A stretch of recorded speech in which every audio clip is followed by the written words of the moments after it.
When you hitchhike, everything becomes uncertain. Where you'll sleep, who you'll meet, whether someone stops at all.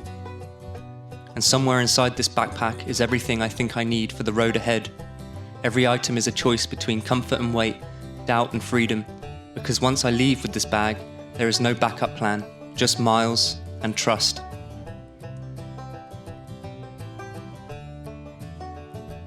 Alright, here I am, probably look like an idiot with this thing on, as it's a quiet morning in the woods and a bit of a chill day. I'm going to do what you've all been looking forward to, the kit list video. I guess we'll start with the tent, the one you saw in the last kayaking video, trusty tent, but this time I've got this little stuff sack which I've had for bloody years. It's like literally falling apart, and I'll clip it to the outside of my bag with the poles. Then I've got my sleep set up, so I've got my thermarest here and my down sleeping bag. I think there's actually a ladybug in there. When you're hitchhiking, you don't always get to choose where the day ends. So a reliable sleep setup isn't just about comfort, it's about knowing you can stop anywhere and still be warm and dry enough to enjoy the journey. And then I've got my dry sack, which has got a hat, socks and some trousers in it, that just in case all my shit gets wet.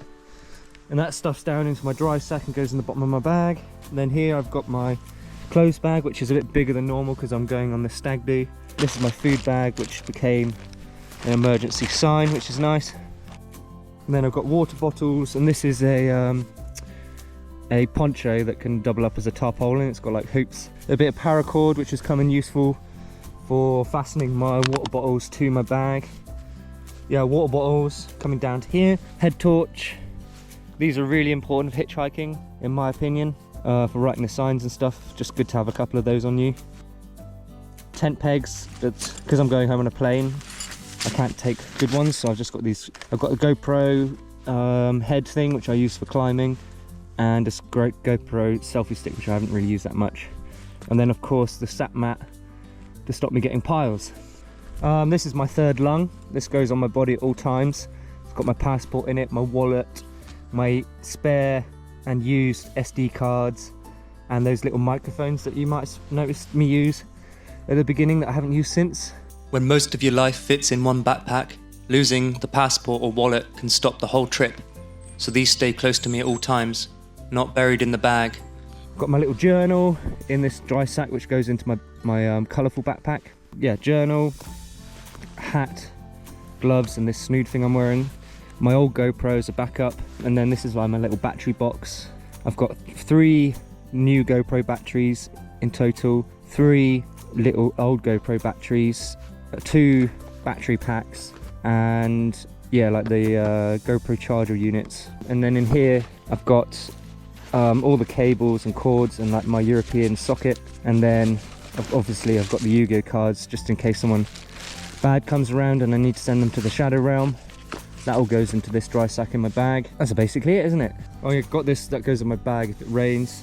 Yeah, that's literally it. So that's all I've got with me on this trip. I've pretty much used everything now. You don't want to be lugging loads of stuff into people's cars, and then I've got to get it all home on the plane, fingers crossed, as well. Then obviously, yeah, I've got my puffy jacket to keep me warm. When you're on the road all day, staying warm matters more than you think, especially when the weather turns and there's nowhere to hide.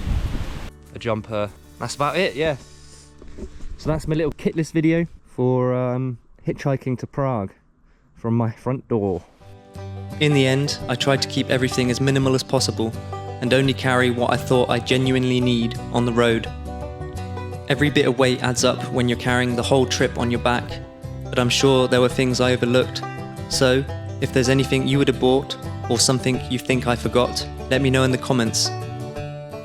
And of course, if you haven't already, follow me as I make my way from my front door to Prague in my 3-part documentary, Miles of Trust.